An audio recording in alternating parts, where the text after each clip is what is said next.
तो we will go ahead with variation in the value of g with latitude. हमने कल we have seen what is the variation in the value of g with altitude with depth and we have compared both of this. तो हमने कल graph देखा था, अगर आपको याद होगा, we have seen comparison between variation in the value of g with depth and with with altitude. वो ग्राफ को प्लॉट किया था हमने।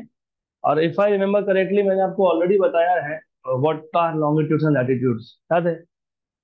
तो लॉन्गिट्यूड एंड लैटिट्यूड क्या होते हैं? Basically these are the coordinates which are used to locate a point on the surface of earth. For example, जब आप किसी से लोकेशन मांगते हो ना, लोकेशन भेजो, तो basically you are asking for longitude and latitude.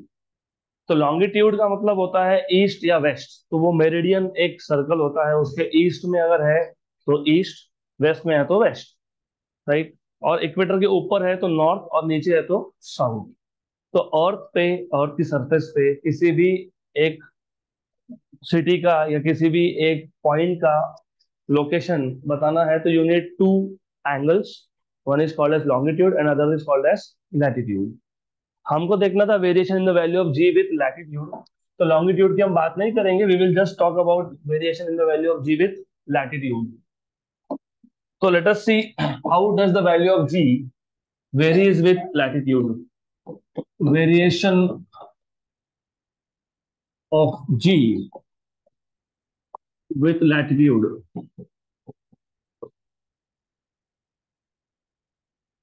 तो let us take a sphere, और ये स्पीयर है अर्थ।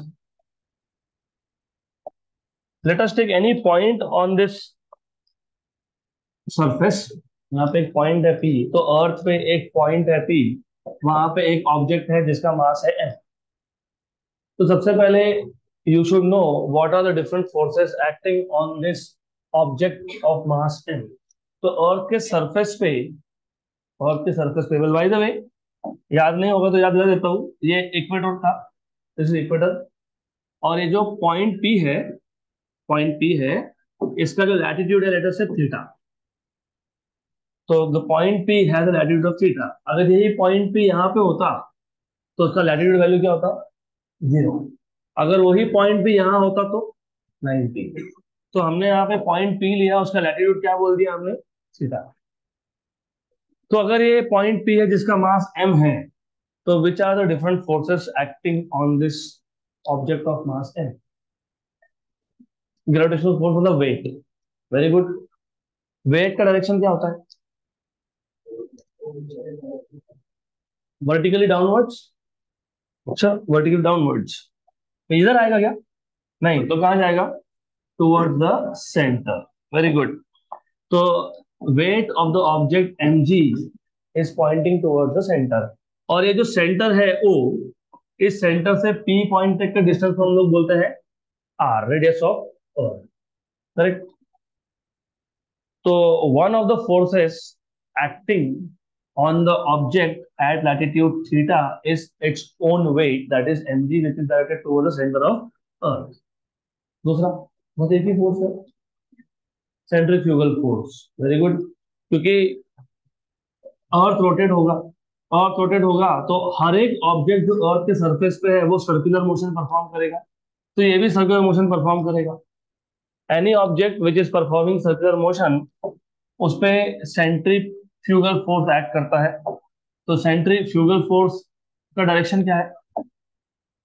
Away from away from the away from the centre toward centre बोलोगे, वो सेंट्रीपिटल होता है, वो इधर होता है, दैट इज टुवर्ड सेंटर। और सेंट्रीफ्यूगल क्या होता है? Away from centre. ओके, तो ये सेंट्रीफ्यूगल फोर्स है। और ये जो सर्कुलर मोशन परफॉर्म हुआ, इसका रेडियस क्या है? Small r. तो स्मॉल आर और कैपिटल आर में कंफ्यूज मत होना। Small r is the radius of the circular motion perform by the object, right? अभी ऑब्जेक्ट खुद से सर्कुलर मोशन परफॉर्म कर रहा है कि नहीं? Any object that is on the surface of earth will by default perform circular motion because of earth rotation, including you, me and everything. तो हम लोग भी अर्थ के सरफेस पे है, अर्थ रोटेट हो रहा है, तो हम सब भी क्या कर रहे हैं? सर्कुलर मोशन परफॉर्म कर। तो हम सब पे क्या एक्ट हो रहा है? Centrifugal force. तो all of us are also experiencing centrifugal force, right? तो any object which is on the surface of earth is experiencing two forces. एक है weight towards the centre of earth, और एक है सेंट्रीफ्यूगल फोर्स. Very good. तो ये जो दो फोर्सेस हैं, इन दोनों फोर्सेस का जो रिजल्टेंट है वो कहा जाए? Where will be the resultant of these two forces? Do you remember vectors? Vectors याद है? वेक्टर्स मैथमेटिकल मेथड्स में दो सेक्शन थे, vectors and scalars, and then calculus. Calculus में दो थे, डिफरेंशियल एंड इंटीग्रल. फिर वेक्टर्स में हमने सबसे पहले वेक्टर को डिफाइन किया था, फिर टाइप्स ऑफ वेक्टर देखे थे हमने. देखे थे 6-7 टाइप्स देखे थे वेक्टर्स के. उसके बाद हमने वेक्टर ऑपरेशंस देखे थे. उसमें पहला ऑपरेशन था multiplication of a vector with a scalar, addition of vectors, right? उसके बाद हमने एडिशन ऑफ वेक्टर में दो लॉ देखे थे. एक था triangle law of vector addition, और एक था parallelogram law of vector addition. तो according to parallelogram law of vector addition, अगर मेरे पास दो वेक्टर्स हैं and if the two vectors are starting from the same point, of course centrifugal force and weight both are starting from the same point. कौन सा law applicable है, triangle की parallelogram? तो according to parallelogram law, सबसे पहले तो तुम इसको पैरेललोग्राम बनाओ. Where is the resultant? along the diagonal. Resultant along the diagonal, यहाँ पे आता है रिजल्टेंट. तो सिमिलरली यहाँ पे भी हम लोग वही करेंगे. हम लोग पहले तो सबसे पहले हम लोग पैरेललोग्राम को कंप्लीट कर लेंगे. तो let us complete parallelogram. This is parallelogram. Resultant is along the diagonal. तो यहाँ पे आ गया रिजल्ट, ये रिजल्टेंट है. ओके, अब इसको हटा देता हूँ. इसका काम हो गया, इसका काम भी हो गया. गुड, इसका काम भी हो गया. चलो इसको रखते हैं, बाद में काम में आएगा थोड़ा. तो ये जो रिजल्टेंट वेक्टर है, ये इफेक्टिव वेट है. What is the real weight of an object? mg. लेकिन ऑब्जेक्ट पे दो फोर्स एक्ट हो रहे हैं, वेट और सेंट्रीफ्यूगल. तो दोनों का जो रिजल्टेंट होता है उसको बोलते हैं इफेक्टिव वेट या फिर नेट वेट. तो effective weight of the object is mg theta. mg theta, where g theta is acceleration due to gravity at latitude theta. Clear? Right? mg क्या है? True weight. True weight, that is the weight which a body should have if the earth is not rotating. लेकिन because the earth is rotating, each object on the surface of earth is experiencing centrifugal force. तो each object is experiencing two forces. तो दोनों forces का जो resultant होगा उसको तुम बोल दोगे इफेक्टिव वेट. तो what is effective weight? mg theta. Right? यहाँ तक क्लियर? पक्का पक्का? तो ये जो रिजल्टेंट है, वेल बाय द वे एक काम करते हैं, थोड़ा सा पैरेललोग्राम लॉ रिवाइज कर ही लेते हैं. सपोज एक वेक्टर है p, एक वेक्टर है q. This is p vector, this is q vector. Angle between the two vectors is theta. Resultant is along the diagonal. ये आ गया रिजल्टेंट r. तो who will tell me what is the magnitude of resultant? Under root of p square plus q square plus 2pq cos theta, where theta is the angle between the two vectors. तो अब एक काम करेंगे. what we will do is, अगर ये angle theta है तो ये एंगल कितना है? Theta. why? alternate angle, so ये थीटा आ गया. what is this total angle? 180. तो how much is this angle? 180 minus theta. तो mg और सेंट्रीफ्यूगल फोर्स में कितना एंगल है? 180 माइनस थीटा. mg वेट और सेंट्रीफ्यूगल फोर्स FCF में कितना एंगल है? 180 माइनस थीटा. तो इन दोनों फोर्सेस का रिजल्टेंट कौन था? mg theta.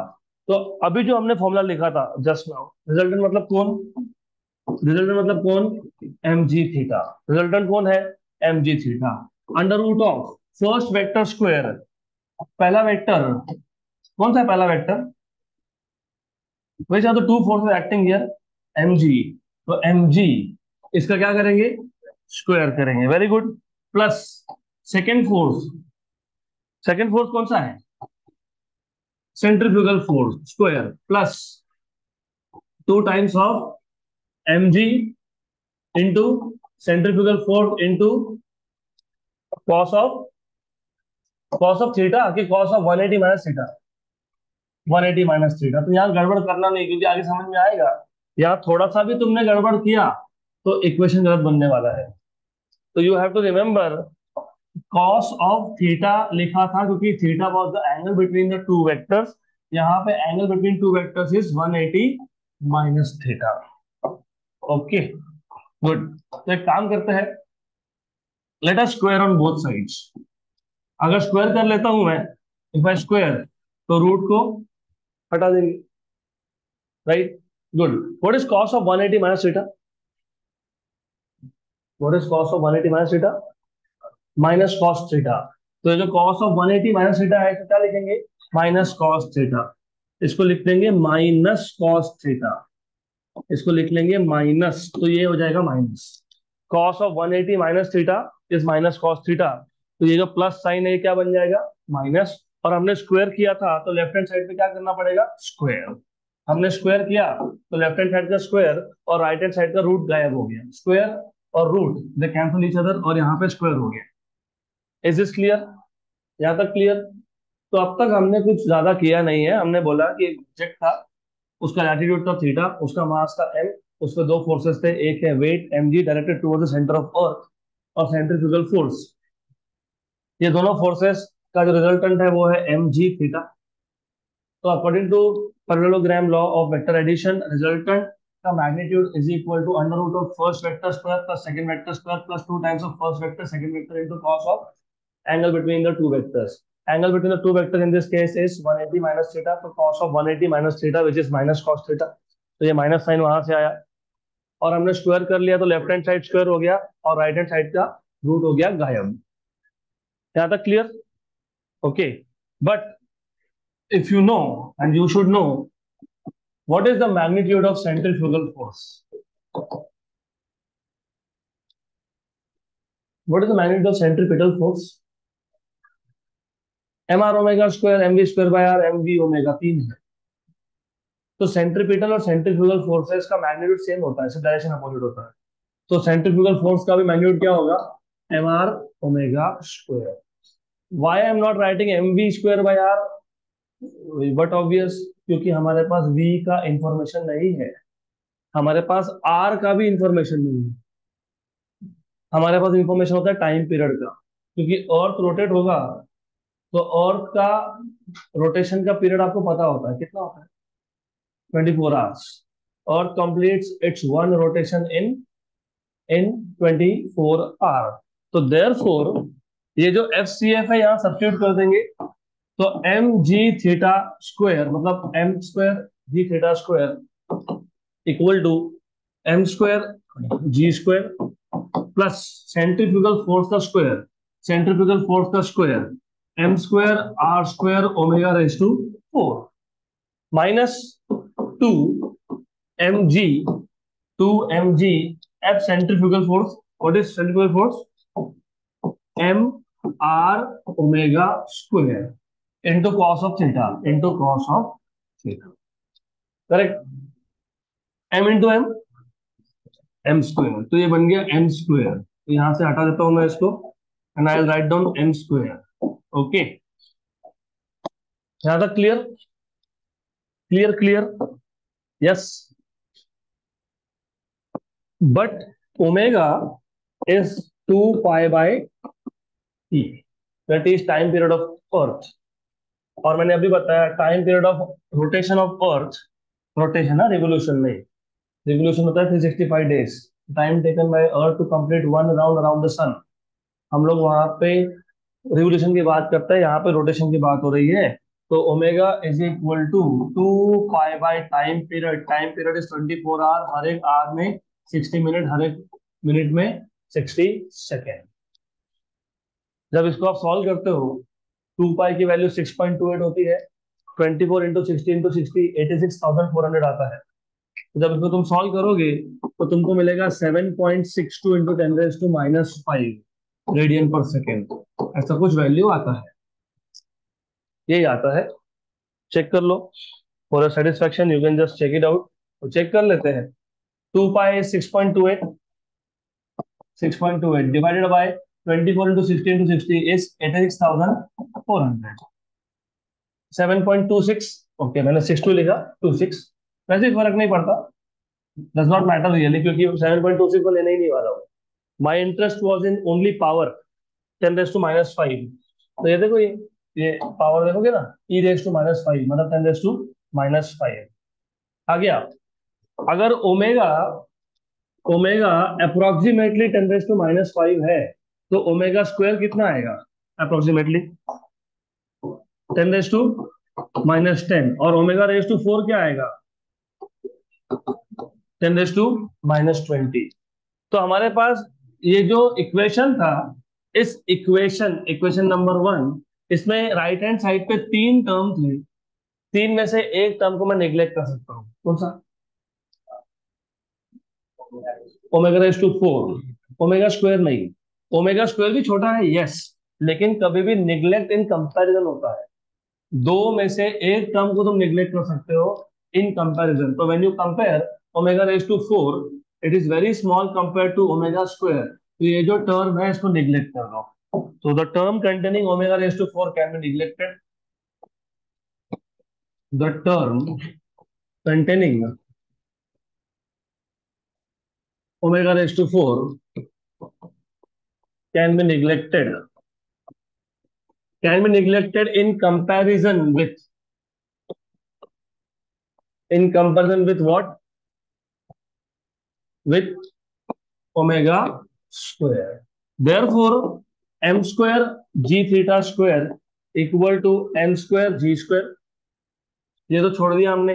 -2m²g r omega square cos theta. Good. अब एक काम करेंगे, एम स्क्वायर, यहाँ पे दोनों टर्म में एम स्क्वायर कॉमन निकाल के कैंसल आउट. तो m square g theta square equal to m square g square minus, सबको चाहिए तो जी स्क्वायर भी कॉमन निकालो. चलो जी स्क्वायर भी कॉमन निकाल लेते हैं. जी स्क्वायर भी कॉमन आ गया. क्या बचा? 1 -2. एम स्क्वायर तो गया. यहाँ पे क्या था? जी. हमने क्या कॉमन निकाला? जी स्क्वायर. तो नीचे जी क्या करेंगे? एडजस्ट. तुम वापस मल्टीप्लाई करके देख लो. जी स्क्वायर को मल्टीप्लाई करोगे तो एक जी कैंसिल होगा, तो क्या बचेगा? जी. तो एम स्क्वायर गया, जी स्क्वायर गया, क्या बचा? R omega square cos theta. Very good. Cancel and cancel. तो क्या आ गया ये? G theta square equal to g square 1 -2r omega square cos theta upon g. Right. लेकिन small r, is there any way in which you can measure small r? नहीं, नहीं कर सकते. लेकिन do you know what is capital R? Yes, what is capital R? 6400, रफली. Correct. तो एक काम करेंगे, जो राइट एंगल ट्राइंगल बना है ना, इस राइट एंगल ट्राइंगल से एक काम करेंगे, कॉस थीटा निकाल लेंगे. What is by definition cos theta? Adjacent upon hypotenuse. तो बताओ तो क्या आएगा? कॉस थीटा क्या आएगा? Adjacent small r upon hypotenuse capital are. तो small r by capital R. Mg मत लिखना, एमजी फोर्स है. Small r capital R distances है. तो जब तुम cos theta equal to adjacent side upon hypotenuse लिखते हो, तो डिस्टेंस लिखना पड़ता है. mg फोर्स, फोर्स नहीं लिखना है हमको लिखना है डिस्टेंस. तो small r r cos theta, ये सब्स्टिट्यूट कर दो. तो क्या मिलेगा? G theta square equal to g square 1 -2 capital are cos theta omega square और एक कॉस थीटा. तो क्या बन जाएगा? Cos square theta divide by g. तो सिर्फ स्मॉल आर की जगह पे हमने लिखा capital are cos theta. Cos theta into cos theta is cos square theta. तो कॉस स्क्वायर थीटा आ गया. अब एक काम करते हैं, रूट ले लेते हैं. Taking square root. तो g theta equal to g square. तो रूट ले लिया तो स्क्वायर हटा दिया। यहाँ पे क्या करेंगे, पावर में क्या लिखेंगे, पावर में क्या लिखेंगे, रेज टू 1/2, क्योंकि स्क्वायर रूट लिया ना। स्क्वायर रूट क्या होता है, स्क्वायर रूट क्या होता है, रेज टू हाफ, तो raise to half, right. Do you remember वो g h equal to g 1 - 2h/r कहाँ से आया था, variation of g with altitude for small height. हमने क्या किया था यार, हमारे पास इक्वेशन था g h equal to g 1 + h/r raise to -2। हमने क्या किया था यहाँ पे, इंडेक्स को मतलब पावर को डायरेक्टली सेकंड टर्म से मल्टीप्लाई, कौन से कंडीशन में कर सकते हैं, when h/r is very very less than 1। यहाँ पे देखो, ये ओमेगा स्क्वायर की वैल्यू क्या आई, 10⁻⁻10। तो ये जो सेकेंड टर्म है, is it not again very very less than 1? Yes.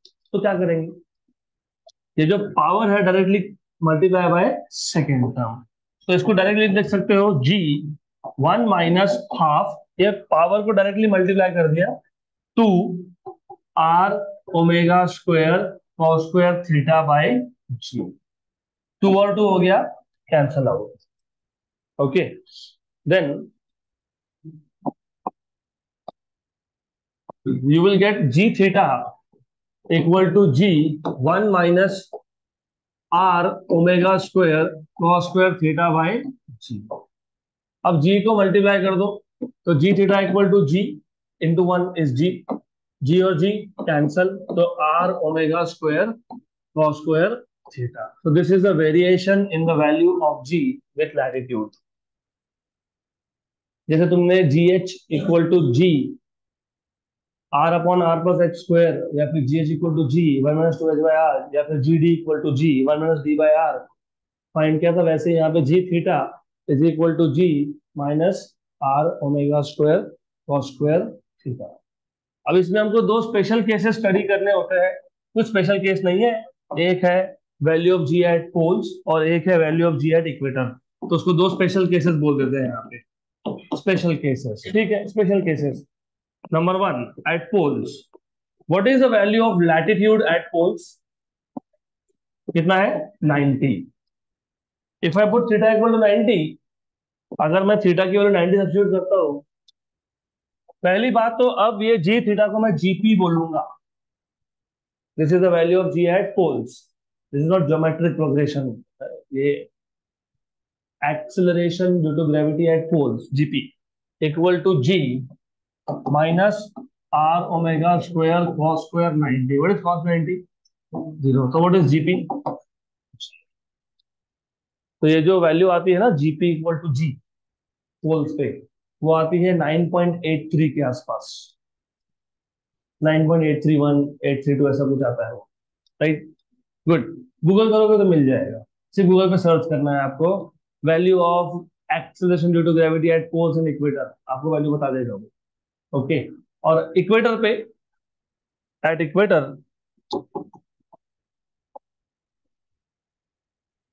What is the latitude at equator? 0। तो उस केस में मैं लिखूंगा g e, acceleration due to gravity at equator, g minus r omega square cos square 0। What is cos 0? 1। तो g e equal to g minus r omega square, cos 0 is 1, cos square 0 is also 1। ये value आता है 9.78 के आसपास, और आप जब average out करते हो तो 9.8 मिल जाता है आपको। तो इसके लिए नॉर्मली हम लिखते वक्त जी क्यू लिखते हैं 9.8, that is basically the average value, या फिर पोलर वैल्यू भी बोल सकते हो, क्योंकि तुमने अगर 9.8 लिखा, 9.83 नहीं लिखा, तो तुम लेस एक्यूरेट आंसर लिख रहे हो। तो एनीवेज, अब जेई नीट में दोनों में क्वेश्चन आया है एक एक बार, what is the difference in the value of acceleration due to gravity at poles and equator. ये जो जी था, ये क्या था, ये जो जी, ये क्या है? जीपी है। जीपी मतलब क्या है? वैल्यू ऑफ जी एट पोल। तो मैं यहाँ पे जी को जीपी लिख दूं क्या? चलेगा? Yes. Minus r omega square. Minus r omega square को शिफ्ट करो, इसको वहां शिफ्ट करो, तो क्या मिलेगा? G p minus g equal to r omega square. So this is the difference between the values of acceleration due to gravity at poles and at equator. NEET में formula के फॉर्म में आया था और जेडब्ल्यू में वैल्यू के form में आया। वैल्यू कैसे निकालोगे? आर की वैल्यू सब्स्टिट्यूट करोगे और ओमेगा की वैल्यू सब्स्टिट्यूट करोगे। ओमेगा की वैल्यू फाइंड की थी हमने अभी, और सॉल्व करोगे। Right? So what is the difference in the value of acceleration due to gravity at poles and at equator? R omega square, where R is radius of Earth and omega is orbital, मतलब sorry, angular velocity of Earth, angular velocity of rotation of Earth. Clear है यहाँ तक? तो derivation बहुत simple है। मैं फटाफट से एक बार रिवाइज करा देता हूँ, it will be very quick. इसके लिए सबका ध्यान यहाँ होना चाहिए। हमारा टास्क था, हमको देखना था how does the value of acceleration due to gravity varies with latitude. And you know by now, of course, you know what is latitude. Latitude is the angle measured with respect to equator of any point on the surface of Earth. तो हमारे पास एक point है P जहां पे एक object है जिसका मास है m। उसका लैटिट्यूड मतलब इक्वेटोरियल लाइन से उसका एंगल थीटा। ये जो ऑब्जेक्ट है जिसका मास m था, उस पर दो फोर्स एक्ट होंगे। एक होगा mg, और ये रेडियस ऑफ अर्थ हो गया सेंटर से सरफेस तक। ये है उसका ट्रू वेट, या सिर्फ वेट भी बोल सकते हो। लेकिन since the earth is revolving, this object will also perform circular motion, मतलब there is a centrifugal force acting on this. Centrifugal force is FCF. Now ये जो सर्कुलर मोशन परफॉर्म हो रहा है, इसका जो रेडियस है वो स्मॉल आर है। This is small r. And since this angle is theta, this is theta. If this is theta, this angle is 180 minus theta. मतलब ये जो दो फोर्सेस एक्ट हो रहे हैं ऑब्जेक्ट पे, they are at 180 minus theta with each other. इन दोनों फोर्सेस का रिजल्टेंट आएगा समवेयर ओवर हियर, जिसको हमने नाम दे दिया था एम जी थीटा। तो m g theta is the resultant of m g and centrifugal force. So we already know from parallelogram law of vector addition that the resultant magnitude of resultant is under root of first vector square plus second vector square plus 2 times of first vector into second vector into cos of angle between the two vectors. यहाँ पे angle between the two vectors is 180 minus theta. उसके बाद हम इसको square कर देंगे, squaring on both sides. तो m square g theta square equal to m g square, मतलब m square g square, root गया सेंट्रीफ्यूगल फोर्स का square plus 2 times of m g centrifugal force. Cos of 180 minus theta is minus cos theta. तो minus cos theta तो यहाँ पे हो गया minus.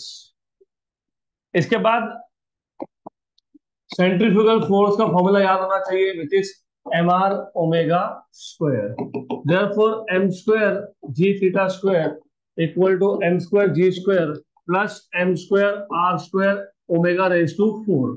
Centrifugal force का स्क्वायर है minus 2 times of m g. Centrifugal force क्या है? M r omega square. तो m r omega square cos theta. अब हम लोग कभी भी निग्लेक्ट करते हैं in terms of like bye comparison. जब कंपेयर करोगे तो सेकंड और थर्ड टर्म में से second term can be neglected. तो सेकंड टर्म को हम निग्लेक्ट कर देंगे, सेकंड टर्म को हम निग्लेक्ट कर देंगे। तो you are left out with this only. इसमें से भी हमने m square g square common निकाल लिया था, तो इसमें से भी हम लोग एम स्क्वायर जी स्क्वायर को निकाल लेंगे कॉमन। तो अगले स्टेप में what I will do is just take out m square g square common from right hand side. You take out m square g square common, m square गया बाहर, जी square था नहीं जी था, हमने कॉमन निकाल लिया तो डिवाइड बाय क्या किया? G. M square cancel out. ये जो स्मॉल आर है ये होता है कैपिटल आर कॉस थीटा। वो जो डायग्राम है यहाँ से दिख रहा है आपको, cos theta is small r by capital are, तो small r is capital are cos theta. तो you will write down here g theta square equal to g square 1 + 2 r omega square cos square theta by g. Correct है ना? हाँ वो minus हो जाएगा, वो minus minus, ठीक है, माइनस, यहाँ पे भी minus. Okay, then take square root, तो g theta equal to g 1 - 2 r omega square cos square theta upon g raise to half. फिर बाइनोमियल एक्सपांशन थ्योरम के हिसाब से ये हाफ यहाँ पे मल्टीप्लाई करोगे, तो g theta equal to g 1 - ½ 2 r omega square cos square theta by g, 2 हो गया, कैंसल हो गया, डन। मल्टीप्लाई जी अगेन, तो you get g minus g into 1 is g, g cancel, r omega square cos square theta मिल गया। This is what you have, you have variation in the value of g with latitude s,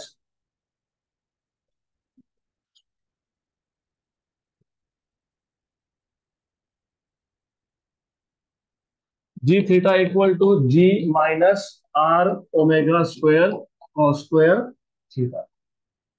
फिर दो special cases थे, at poles theta की value 90, तो gp equal to g, क्योंकि second term will become 0। At equator you will get ge equal to g minus r omega square, क्योंकि cos square 0 is 1। फिर यहीं से आपको मिल जाएगा g e equal to g p minus r omega square, you get g p minus g e equal to r omega square. तो इसका मतलब ये होता है कि तुम जब अर्थ की सरफेस से ऊपर जाते हो, अल्टीट्यूड पे जाते हो, तो जी की वैल्यू कम हो रही है। अर्थ की सरफेस के नीचे जा रहे हो डेप्थ में, तो भी जी का वैल्यू कम हो रहा है। अर्थ की सरफेस पे ही तुम पोल से इक्वेटर की तरफ जा रहे हो, तो भी जी का वैल्यू कम हो रहा है। So G का value is not constant. It decreases as you go above the surface of Earth. It decreases as you go below the surface of Earth. It decreases as you go from pole to the equator on the surface of Earth. Is that clear? Good. So now it is time for us to solve some numericals. हमने अब तक एक भी question solve नहीं किया, तो today we are going to solve some questions also. Example 5.1, what would be the average duration of year if the distance between the sun and earth becomes thrice the present distance, twice the present distance? Extremely simple question. Let us say the present distance of earth and sun, जिसको तुम 1 astronomical unit भी बोलते हो, ऐसे ही बोलते हो ना, उसको आर मान लेते हैं। R is present distance, which is basically 1 astronomical unit. अब आपको बोला है, ऑफ कोर्स प्रेजेंट डिस्टेंस पे अर्थ का टाइम पीरियड कितना है, 365 डेज, मतलब 1 ईयर ऑफ कोर्स।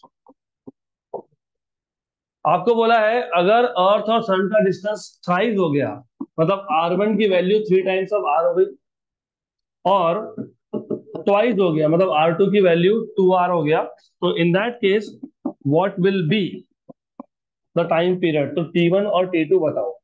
बहुत सिंपल है ये। What is Kepler's third law of motion? The square of time period of planet, the square of time period of planet around sun is directly proportional to cube of its semi major axis। तो cube of its semi major axis मतलब r cube, r cube हो गया। Good, simple. तो solution भी simple है, t1 square upon t square is equal to r1 cube upon r cube. कुछ है ही नहीं क्वेश्चन में, सिंपल। तो t1/t square equal to what is r1 की वैल्यू 3r, 3r/r का क्यूब, आर हो गया कैंसल। तो T1/T, यहाँ स्क्वायर था, अभी स्क्वायर रूट ले लूंगा मैं, तो 3 raised to 3/2 है ना।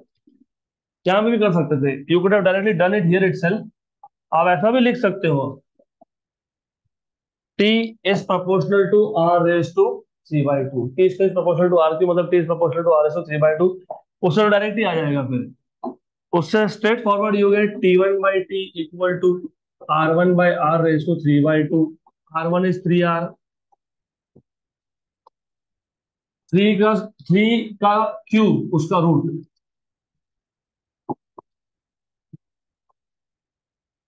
27 का रूट, तो है का रूट 3 का क्यूब 27, उसका रूट 3√3, 3√3 हो गया, डन। 3√3, तो T1 equal to 3√3T। What is T? 365 days. तो इसको मल्टीप्लाई करना पड़ेगा, 365 इंटू 3 इंटू √3, 1085। यस, उसके आसपास ही आता है वैसे वो। 3 इंटू √3 1.732 इंटू 365 है ना, 1085 बराबर ना। 3 इंटू √3, व्हाट इज √3? 1.732 इंटू कितना, 1896.54, 1896.54 डेज। 1085 सेकंड केस में आता है। Second case, case number 2, T2/T equal to R2/R raise to 3/2। R2 कितना दिया है? R2 कितना है? 2R है, 2R, okay. 2R/R raise to 3/2। तो T2/T व्हाट इज 2 क्यूब 8, 8 का रूट 2√2, कितना था ये? 2√2। तो T2 कितना आएगा? 2√2 इंटू 365, 365 का डबल 730, 730 इंटू √2 मतलब 1.414, 1085 के आसपास आना चाहिए। तो आएगा, आएगा 1085 के आसपास ही आएगा, आएगा ना। 2 इंटू √2 1.414 इंटू 365 1032 आ रहा है, तो 1032 डेज। ओके, डन, खत्म, एंड ऑफ द क्वेश्चन। चलो नेक्स्ट क्वेश्चन, नेक्स्ट क्वेश्चन।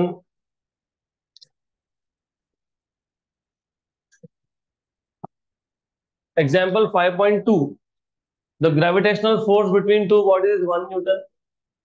दो बॉडीज है, उन दोनों में ग्रेविटेशनल फोर्स 1 न्यूटन है। If the distance between them is doubled, what will be the gravitational force between them? 0.25। Simple question है, जीवन। बताओ तो जीवन में क्या दिया है? जीवन, जीवन मतलब given. Initial force is 1 Newton, initial distance को r मान लेते हैं, फाइनल डिस्टेंस कितना बोला है? डबल, डबल बोला है ना, डबल, डबल, यस डबल, तो 2r बराबर। और आपको पूछा है कि डबल डिस्टेंस किया तो फोर्स, नया फोर्स कितना होगा? What will be the new force? आपको ऑलरेडी पता है कि gravitational force between two masses is G m1 m2 by r square. m1 m2 तो कांस्टेंट है, वही दो मासेस थे, सिर्फ डिस्टेंस चेंज किया, तो force is inversely proportional to r square. हो गया, m1 m2 कांस्टेंट होने की वजह से directly f is inversely proportional to r square, तो f2/f1 विल बी r1/r2 का स्क्वायर। तो f2/f1, f1 की वैल्यू कितनी है? 1। r1/r2, what is r1? ये R1 इक्वल टू आर है ना, तो what is R1 bye R2? R1 bye R2, 1/2। अरे R1 बाय R2 इज 1/2, तो 1/2 का क्या करोगे? व्हाट इज 1/2 का स्क्वायर? What is 1/4? 0.25। तो F2 equal to 1/4, that is 0.25 newton. हो गया, खत्म। Next question, example 5.3 is important question. तो उस टाइप के क्वेश्चन कॉम्पिटिटिव एग्जाम में भी एक्सपेक्टेड होते हैं। Three particles A, B, and C, each having mass m, are kept along a straight line with AB equal to BC equal to L। मतलब basically B ये A और C का mid point है। Fourth particle D is kept on a perpendicular bisector of AC at a distance L from B। Determine the gravitational force on D। तो सबसे पहले ऐसे type के क्वेश्चन को सॉल्व करने के लिए यू शुड अंडरस्टैंड, पहले डायग्राम ड्रॉ कर लो। हमको सिचुएशन क्या दिया हुआ है? सिचुएशन ऐसा दिया हुआ है कि तीन पार्टिकल्स थे, तीनों का मास सेम था। एक था ए पे, एक था बी पे, एक था सी पे। A, B and C. A B distance L है, बी सी डिस्टेंस भी एल है। और और परपेंडिकुलर बाइसेक्टर मतलब यहाँ पे एल डिस्टेंस पे, और एक हमारे पास पार्टिकल है डी। इसका मास भी शायद सेम ही बोला होगा, नहीं बोला है तो सेम मान लेना। इसका मास एम, इसका मास एम, इसका मास एम, उसका भी मास एम मान लो, बोल सकते हो, ये बताया नहीं ना, मास तो सेम मान लेना। तो what is the force on D? तो आपको पूछा है what is the net force acting on D, ये फाइंड करना है आपको। क्वेश्चन समझ में आया? हमारे पास तीन पार्टिकल्स थे of equal mass M, M and N, placed at A, B and C. A B equal to B C equal to L. A B, B C दोनों इक्वल टू एल है। इसके perpendicular bisector पे, मतलब B के ऊपर कितने distance पे? L distance पे एक चौथा ही मास रख दिया हमने, वो भी डी है। बोला नहीं है तो हमारी मर्जी है, उन्होंने बोला नहीं ना क्या मास है, हमने मान लिया कि सेम मास होगा, तो सेम मास है, उससे हमारा काम कम होगा, राइट? तो what is the net force on that particular particle? Net force find करना है, तो नेट फोर्स कैसे फाइंड करेंगे? One by one. सबसे पहले टोटल फोर्स ऑन डी कौन कौन लगाएगा वो बता दो। प्रिंसिपल ऑफ सुपरपोजिशन याद है क्या? Force on D due to A plus force on D due to B plus force on D due to C. और मैंने आपको बताया था ये कभी भी वेक्टर नोटेशन में लिखना होता है, स्केलर में नहीं लिख सकते, क्योंकि तुम अगर स्केलर में लिख रहे हो तो तुम बाय डिफॉल्ट बता रहे हो कि सारे फोर्सेस सेम डायरेक्शन में है। यहाँ पे आपको दिख रहा होगा डायग्राम में, डी पे जो ए फोर्स लगाएगा, डी पे जो बी फोर्स लगाएगा और डी पे जो सी फोर्स लगाएगा, they are not in same direction. तो ऑलवेज रिमेंबर, ये वेक्टर नहीं दिखा तो your answer is incorrect, right? अब देखते हैं what is the force on D due to A direction wise. What is the force on D? जिससे पूछूंगा वही आंसर करेगा। व्यू ब्लैक शर्ट और उसके बाजू में रेड टी शर्ट, तुम दोनों में से कोई भी एक बता दो मेरे को, what is the direction of force on D due to A?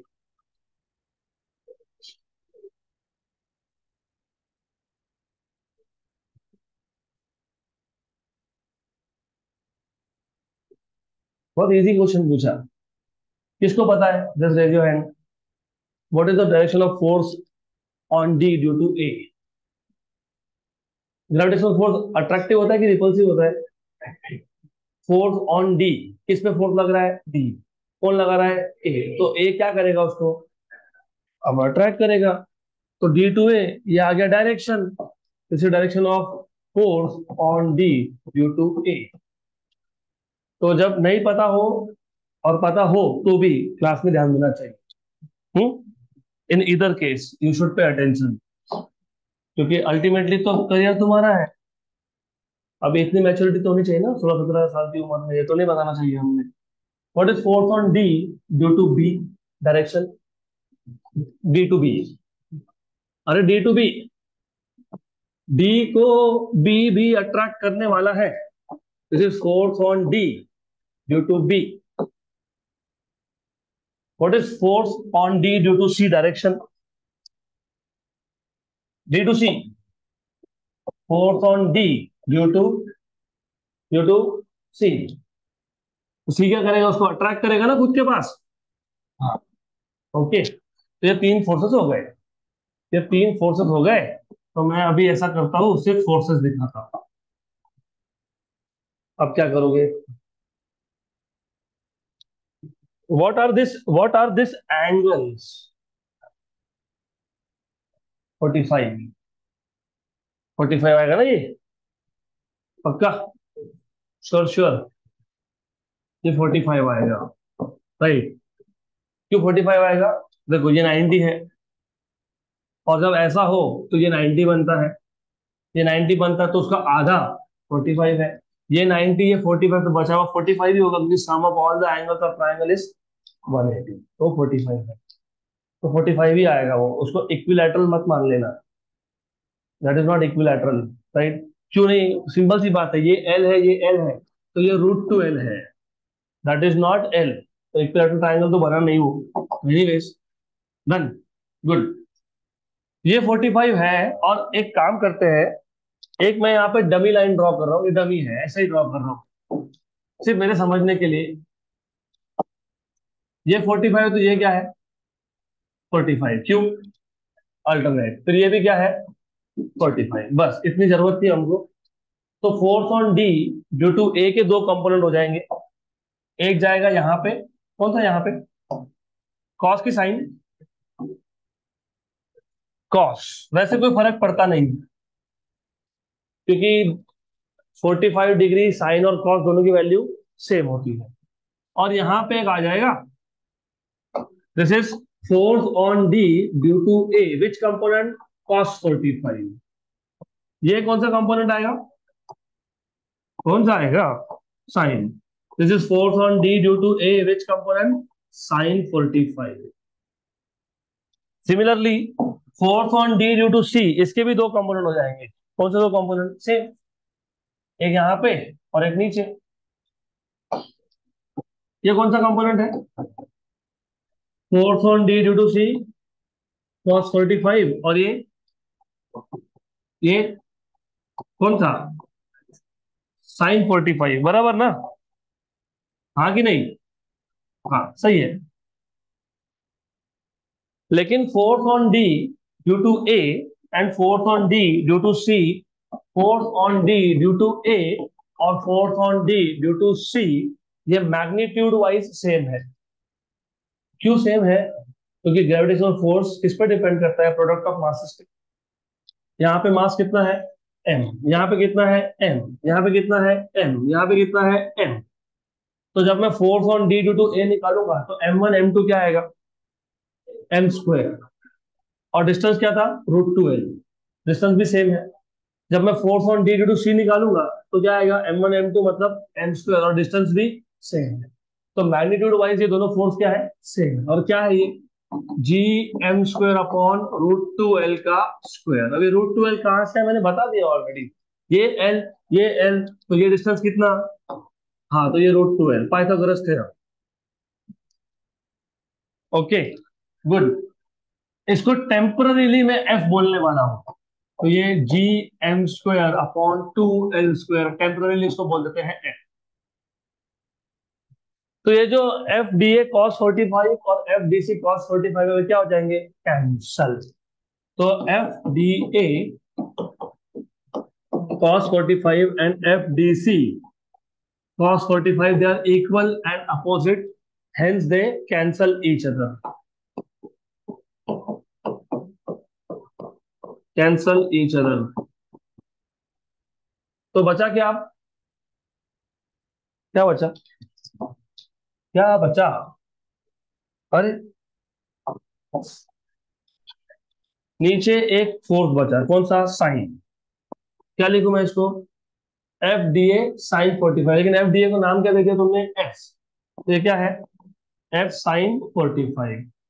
और क्या बचा, एफ एफ डी सी है ना वो एफ डी सी है, F D C F D C F D C sine 45, लेकिन एफ डी सी को नाम क्या बोला तुमने, एफ।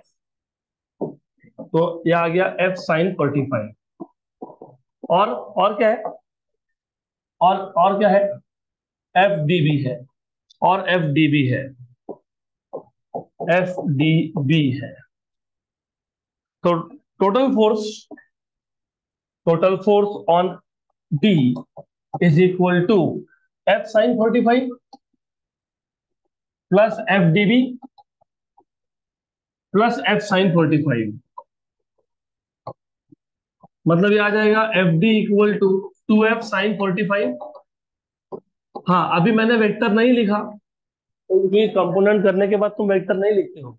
तुमने कंपोनेंट कर लिए, तुमको दिख गया तीनों फोर्स का डायरेक्शन सेम है, इसलिए तुमने ऐड किया। तो अभी वापस से फोर्स वेक्टर फॉर्म में मत लिख देना। Plus F D B, what is F D B, what is F D B, G m1 m2 बराबर है 2f, करेक्ट है, देखते हैं, है ना। जी m1 m2 मतलब m स्क्वायर। डिस्टेंस कितना, डिस्टेंस डिस्टेंस कितना है, डिस्टेंस l, तो क्या लिखेंगे, l स्क्वायर। वेरी गुड, ये अभी सब्स्टिट्यूट करेंगे यहाँ पे।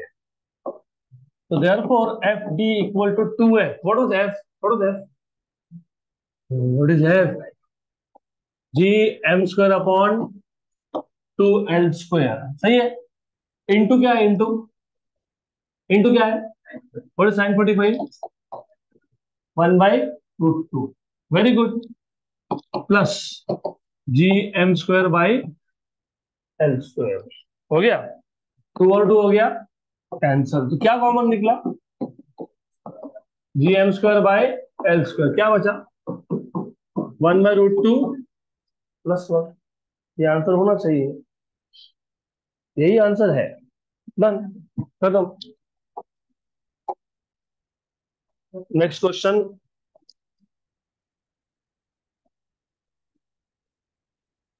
calculate mass of earth from given data, very simple. This question will take only 2 minutes. आपके पास कुछ डेटा दिया हुआ है, एक्सेस ड्यू टू ग्रेविटी की वैल्यू दी है, रेडियस ऑफ अर्थ दिया है, और जी की वैल्यू दी है आपको, और आपको पूछा है what is the mass of earth from this data. Simple, very simple. क्या फाइंड करना है आपको, मास ऑफ अर्थ। कौन सा फॉर्मूला यूज करोगे, access due to gravity is equal to g m by r square. तो m equal to g r square by capital g, done. तो यहां पे आपको, you are just suppose to put values,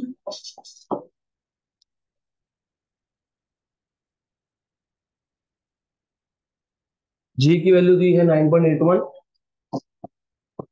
9.81, are square, are की वैल्यू दी है 6.37 into 10⁶, इसका स्क्वायर अपॉन कैपिटल जी की वैल्यू भी आपको दी होगी, ये है 6.67 इंटू 10⁻11। तो ये हो गया 9.81 इंटू 6.37 का स्क्वायर इंटू 10⁻12 अपॉन 6.67 इंटू 10⁻11। ये -11 ऊपर गया तो क्या हो जाएगा, +11, और +11 और 12 कितना होता है, 10⁻12 और +11 कितना होता है, 23। ओके, तो टू सिंपल, 9.81 इंटू 6.37 का square, okay, 398.059389 divide by 6.67, 59.679, 59.679 into 10⁻23, मतलब बेसिकली 5.967 इंटू 10⁻24 किलोग्राम, लगभग यही वैल्यू आती है। हम लोग अप्रोक्सीमेटली लेते हैं 6 × 10⁻²4। मास ऑफ अर्थ अप्रोक्सीमेट वैल्यू 6 × 10⁻²4, तो आंसर इज करेक्ट। डन, इतना ही क्वेश्चन था, खत्म।